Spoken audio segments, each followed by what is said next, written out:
Vipi kama hazina kubwa kuliko zote duniani ingekuwa mbele yako kabisa?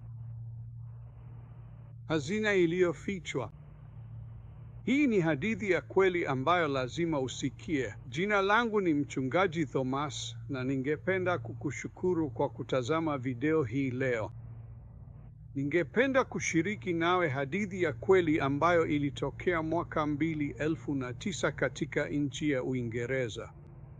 Kulikuwa na mwanaume mmoja, jina lake ni Terry Herbert, na alikuwa akitembea kwenye shamba la kawaida tu kule Uingereza, shamba ambalo watu mamia kwa mamia wamepita juu yake maelfu na maelfu ya mara, shamba lenye udongo na majani ya kawaida. Hakuna kitu cha ajabu kabisa.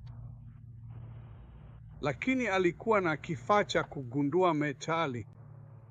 Na alipokuwa akitembea kwenye lile shamba na kifaa chake kidogo cha kugundua metali, ghafla kikaanza kutoa ishara. Ding, ding, ding, ding, ding. Akasimama, akaangalia, na sentimita chache tu chini ya uso wa ardhi akagundua hazina ya ajabu iliyokuwa imefichwa kwa mamia na labda maelfu ya miaka.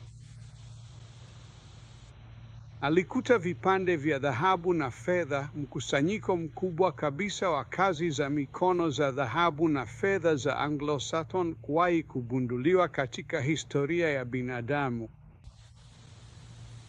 Fikiria hilo.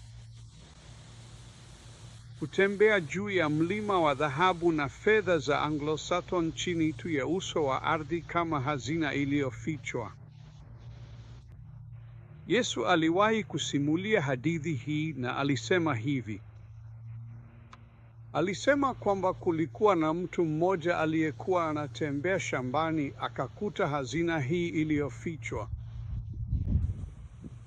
Na alichofanya ni kwamba alichukua ile hazina, akachimba shimo na kuiweka ndani. Kisha akaenda akauza kila kitu alichokuwa nacho, akarudi akanunua ile shamba kwa sababu alitaka ile hazina iliyofichwa. Hiyo ni picha nzuri sana ya maisha yetu leo. Sisemi kuhusu hazina iliyofichwa ya kimwili.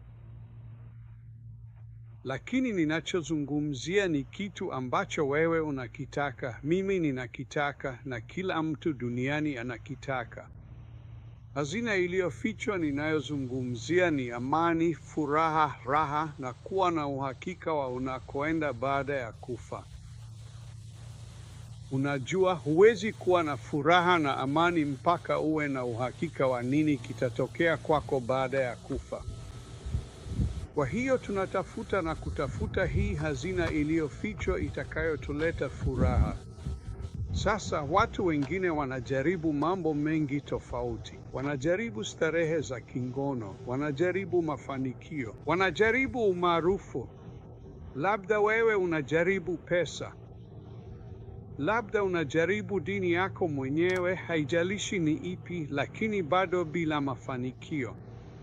Bado huna ile hazina ya amani, furaha ya kweli ndani yako, na shangwe pamoja na uhakika kwamba ukifa utaenda mbinguni. Niruhusu nikushirikishe siri ya kupata hiyo hazina. Biblia inatufundisha kwamba Yesu Kristo ndiye hazina iliyofichwa unayoitafuta. Biblia inasema kwamba Kristo ndiye hazina iliyofichwa ya hazina zote za hekima na maarifa. Unasema, sasa hiyo inawezekanaje? Kwa nini hivyo? Sawa, hebu nikupe hadithi ya kweli. Mwanadamu aliumbwa na Mungu, lakini tumemwasi na tumetenda dhambi. Tumefanya mambo mabaya. Kwa nini? Sisi sote tunalijua hilo. Sisi si wakamilifu, lakini kuna malipo ya dhambi, na hiyo ni kifo kwa damu. Siwezi kulipia dhambi zangu mwenyewe. Hata nikijaribu kuwa mwema, bado lazima nilipie yale mabaya niliyofanya. Na kwa sababu Mungu anakupenda sana, alikuja kuwa mwanadamu, akazaliwa na Bikira Maria. Aliishi maisha yake yote bila dhambi, lakini mwishoni mwa maisha yake alikufa msalabani. Kwa nini? kwa sababu Biblia inasema malipo ya dhambi ni kifo kwa damu, na yeye alimwaga damu yake. Na alipitia dhabihu mbaya sana ya kibinadamu ya kumwaga damu, na akalipia dhambi zako, adhabu ya dhambi zako na hukumu ya dhambi zako kwa niaba yako.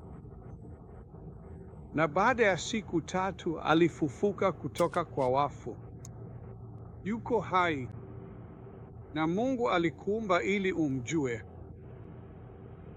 Na kama utamwamini na kusema, ninaamini kwamba Yesu alikufa kwa ajili ya dhambi zangu na akafufuka kutoka kwa wafu, Yesu anabisha hodi kwenye mlango wa moyo wako. Alisema, kama mtu yeyote atafungua mlango, nitaingia. Kama ukifungua mlango, Kristo, Mungu ataingia katika maisha yako kwa Roho wake. Atabadilisha maisha yako. Atakusamehe dhambi zako na atakupa uzima wa milele baada ya kufa kwako. Na atakusamehe na kubadilisha maisha yako sasa hivi. Na utapata ile hazina iliyofichwa ya amani, furaha na raha unayoitafuta. Umejaribu kila kitu kingine. Na kuomba leo uombe na umkabidhi Kristo maisha yako. Nasema tu, Bwana Yesu, nimejaribu kila kitu, lakini sasa hivi nataka ile hazina iliyofichwa ya Kristo katika maisha yangu. Nataka hiyo amani. Omba hivyo. Nataka furaha na raha hii. Nataka uzima wa milele. Ingia moyoni mwangu. Nisamehe. Niokoe. Na kukabidhi maisha yangu uwe Mungu wangu pekee, Mwokozi wangu pekee. Na kutegemea wewe. Kwa jina la Kristo naomba, amina. Huenda usielewe yote, lakini Roho wa Mungu anafanya kazi kwa njia za ajabu. Na kama umemkabidhi Kristo maisha yako, naweza kukuhakikishia sasa hivi, kama ameingia moyoni mwako, umepata hazina kuu kuliko zote utakazowahi kugundua. Ningependa uniandikie. Niandikie kwenye sehemu ya maoni, sehemu ya ujumbe, au niandikie kwa barua pepe na useme tu nimejisalimisha, kwa sababu tunataka kukujibu na kukupa baadhi ya vifaa vya bure. Na pia ongeza maneno mawili zaidi, nijumuishe, na nitakutumia ujumbe wetu wa wiki. Utaipenda. Nitafanya ujumbe kila wiki, nitautuma kwa barua pepe na ni bure. Na naweza kukuhakikishia utabarikiwa. Tafadhali shiriki hii na kila mtu unayeweza. Na hakikisha kubofya like, kuwa mfuasi na msajili. Na anwani yangu ni twaministi23@gmail.com. Unaweza kuniandikia wakati wowote. Na ningependa kusema asante kwa kutazama. Jina langu ni Mchungaji Thomas. Na kumbuka daima, Yesu anakupenda.